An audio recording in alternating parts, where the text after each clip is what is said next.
देखा, देख लिया, ये ऑफसाइड थी, पता है। 5 रेफरीज की टीम ने इसको ऑफसाइड कहा है। ऑफसाइड समझ में आ रहा है। ये आजकल हो क्या रहा है, ये समझ से बाहर है कि पिछले 2 हफ्तों से या पिछले 2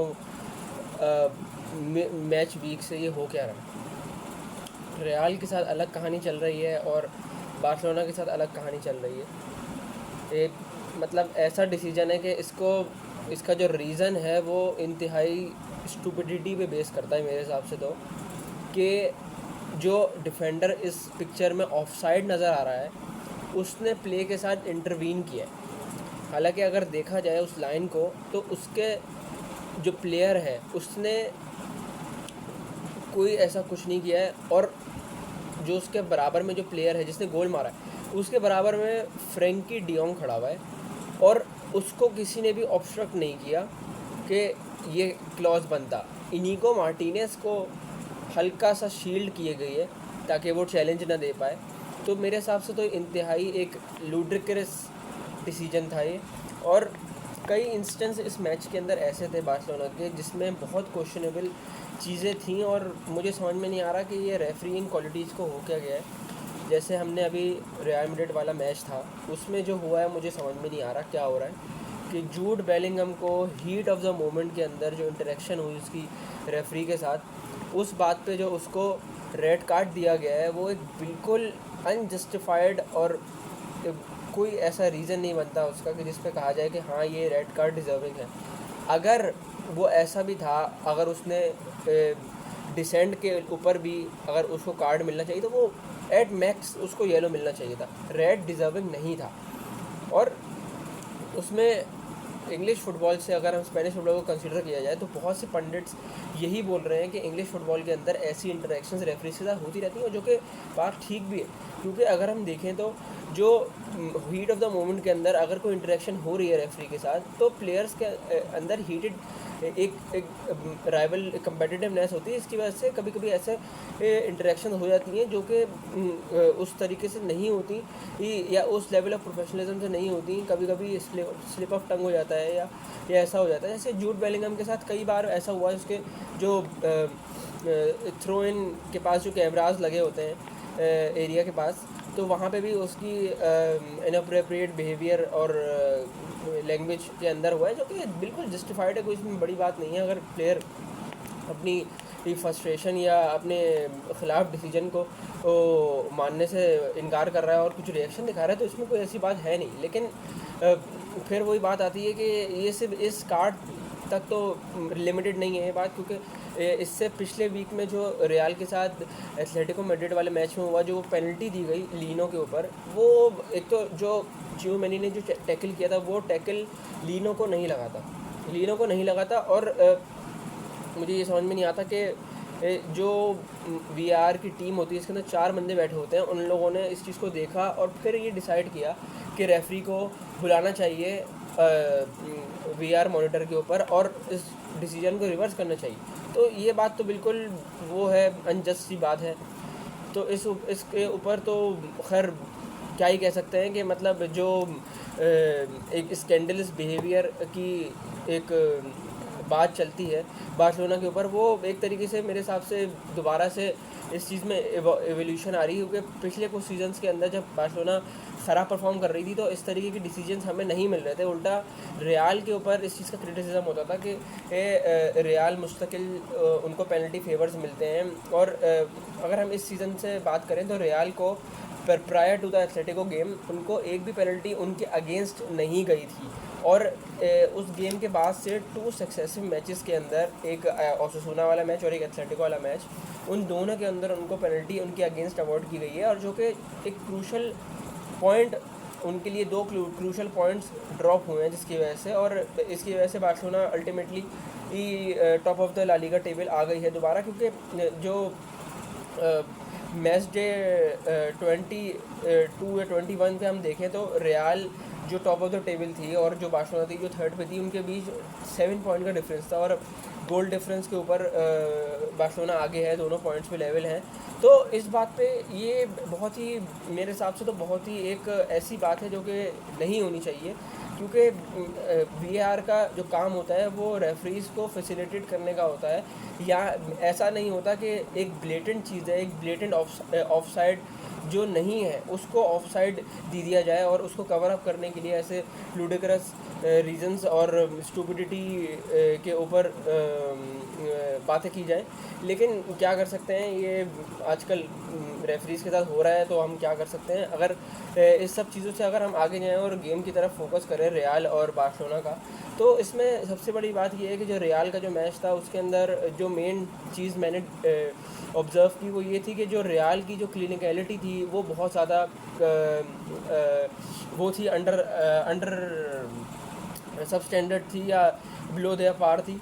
क्योंकि जो 2-3 बॉल्स जो एम्बापे निकला और उसने विनीसियस को खिलाई, स्पेशली जो हेडर वाला चांस था early on in the game, वो मेरे हिसाब से तो गोल मार देना चाहिए था, क्योंकि वो अनमार्क था और कोई ऐसी चीज़ थी नहीं कि प्रेशर उसके ऊपर कि वो टारगेट मिस कर देता। उसने बिल्कुल कम्प्लीटली उसको मिसजज कर दिया और फिर अल्टीमेटली बॉल नहीं जा पाई। और एक और इंस्टेंस था जब एम्बापे ने विनीसियस को स्क्वायर की थी बॉल, वो चांस थोड़ा सा डिफ़िकल्ट था अगर हम हेडर वाले चांसेस को कंपेयर करें, लेकिन फिर भी जो क्वालिटी विनीसियस की है हम उसको एक्सपेक्ट करते हैं कि वो इसको गोल मार सकता था। और अगर विनीसियस की ला लीगा फॉर्म की बात की जाए तो वो भी इन द रीसेंट वीक्स बहुत ज़्यादा कहेंगे कि बिलो पार रही है, क्योंकि जो चीज़ हमें दिखी है वो ये है कि उसने सिर्फ और सिर्फ अराउंड कोई 7-8 मैच वीक से उसने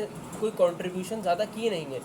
और इसका बहुत बड़ा एक तरीके से नेगेटिव इम्पैक्ट जाता है रियल मैड्रिड पे, क्योंकि उनकी जो पूरी टीम है वो किसी टेक्निकल बेस पे तो मेरे हिसाब से नहीं चलती, वो प्योरली इस बात पे चलती है कि एक इंडिविजुअलिटी और एक सुपरस्टार की जो क्वालिटी होती है, एंड प्रोडक्ट होता है कि जो आउट ऑफ नथिंग वो कुछ भी कर देता है, तो उस पर डिपेंड करती है।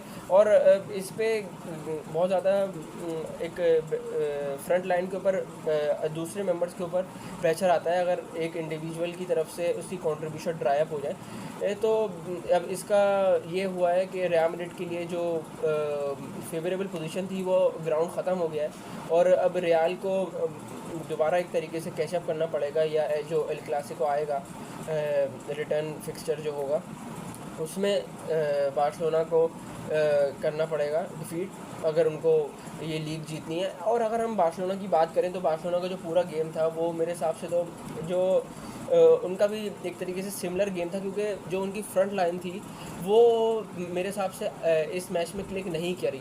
अगर हम यमीन यमाल को देखें तो उसका जो गेम था आज, मतलब मैंने उसका बहुत कम ऐसे गेम्स देखे हैं, एक शायद बेनफिका वाला उसका गेम था ऐसा।